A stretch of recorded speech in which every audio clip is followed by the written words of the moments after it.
অনেক দিন পরে চলে আসলাম লালমাই পাহাড়ের সর্বোচ্চ চূড়ায়। হ্যাঁ, লালমাই পাহাড়ের সেই বিখ্যাত লাল মাটির পাহাড়, যেটা কুমিল্লার ঐতিহ্য একটা পাহাড়। যেই লালমাই পাহাড় সবচেয়ে চূড়ায় আমরা এখন আছি, যেটা লালমাই পাহাড়ের ফলবাগান নামে পরিচিত, মালটা বাগান নামে পরিচিত।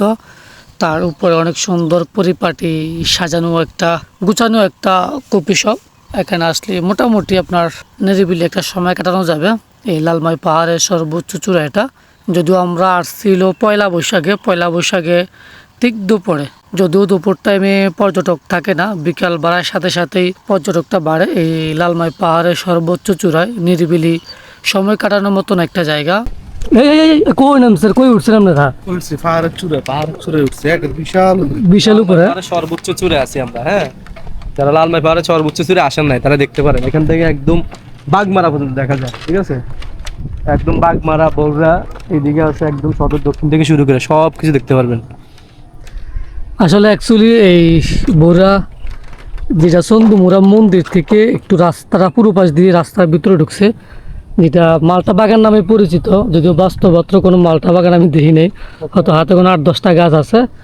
আর এখানে উনি আসলে এই জায়গাটা অনেক সুন্দর করছে। এটা পাহাড়ের উপরে একবার চূড়া, সর্বোচ্চ চূড়া আমি বলবো এটা। যদিও লালমাই পাহাড়ের আগে সৌন্দর্য বা ঐতিহ্যটা নাই, পাহাড় কেটে মানুষ ধ্বংস করে ফেলছে, আগের মতন সেই লালমাই পাহাড়ের গৌরবটা নাই। তবে উনি এখানে উপরে একটা উনি কপি শপ করছে, তার মধ্যে দিচ্ছে এই যে আমরা যে বসে আছি একটা মাছ সাইজে।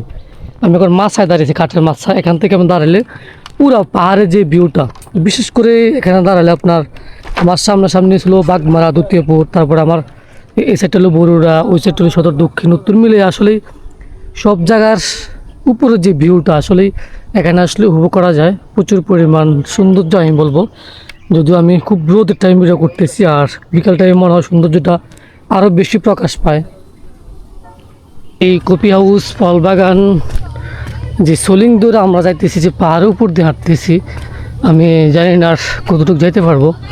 তবে পাহাড়ের এই সৌন্দর্য আপনাকে পাগল করে তুলবে। প্রচুর পরিমাণে এই সৌন্দর্যই পাহাড়। আর বিশেষ করে এই লালমাই পাহাড় যারা পূর্বে চিনতেন বা আমরা যারা পরিচিত আছি এই কুমিল্লার লোকাল মানুষ, তারা অবশ্যই এই লালমাই পাহাড়ের বিশাল সৌন্দর্য আমরা মিস করতেছি। কারণ আমি বলবো যারা মাটি খেকু আছে, যে প্রচুর পরিমাণ পাহাড় কেটে পাহাড় দশ নামাই ওনারা মাটি বিক্রি করছে, তাদের জন্য আজকের এই লালমাই পাহাড় সৌন্দর্য বা বিলীন হওয়ার পথে। এই লালমাই পাহাড় ওনার এই যে কুড়েঘরটা আসলে অবশ্যই একটা সুন্দর। যদি পাহাড়ের উপরে উনি কফি হাউসটা করছে, অনেক সুন্দর, মোটামুটি পপুলার বা ফেমাস আমরা বলবো, যেহেতু ফলবাগান নামে পরিচিত জায়গাটা। আর বিশেষ করে অনেক সুন্দর সোলার সিস্টেম, এই প্রতি রাস্তায় চলার লাইট আছে রাতের জন্য। যেহেতু পাহাড়ি এলাকায় কারেন্টের প্রবলেম থাকে, তো এখানে আসলে মোটামুটি হয়তো আড্ডা দেওয়ার জন্য বেস্ট একটা অপশন হবে। বেস্ট আড্ডার জন্য, ফ্যামিলি আড্ডার জন্য আমি বলবো এখানে না আসাটাই বেস্ট হবে আপনার জন্য। সোহাগ ভাই এনো আয়সা বলতেছে দুনিয়ার শান্তি নাকি পাহাড়ে। সোহাগ ভাইকে বারবার পাহাড়ে টানে, উনি পাহাড় ছাড়া কোনো কিছুই বোঝে না। যদি কই সমুদ্র না, আমি পাহাড়ে।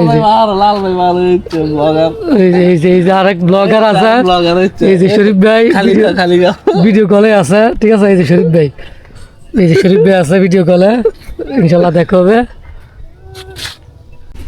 লালমাই ফল বাগানো আইসে আজ সুন্দর পাহাড়ও সোহাগ ভাই যাইতেই চাই না, যে ঠান্ডা আসলে ঠান্ডা আবহাওয়া, আসলে প্রচুর ঘুম। বিকেলবেলা তো আসলে প্রাকৃতিক বাতাসটি অন্যরকম অনুভূতি। আর সাইডে নতুন কিছু ফাঁকে টেকি আছে। যারা মনোরম পরিবেশ নিতে চান, যাদের মন খারাপ, কাজের প্রেশার বেশি, চাপ বেশি, তারা এই পরিবেশে এসে ঘুরে যেতে পারে। আজকের ভিডিও এ পর্যন্তই। সবাই ভালো থাকবেন, সুখে থাকবেন, সবাইকে নিয়ে ভালো থাকবেন। আল্লাহ হাফেজ, আসসালামু আলাইকুম।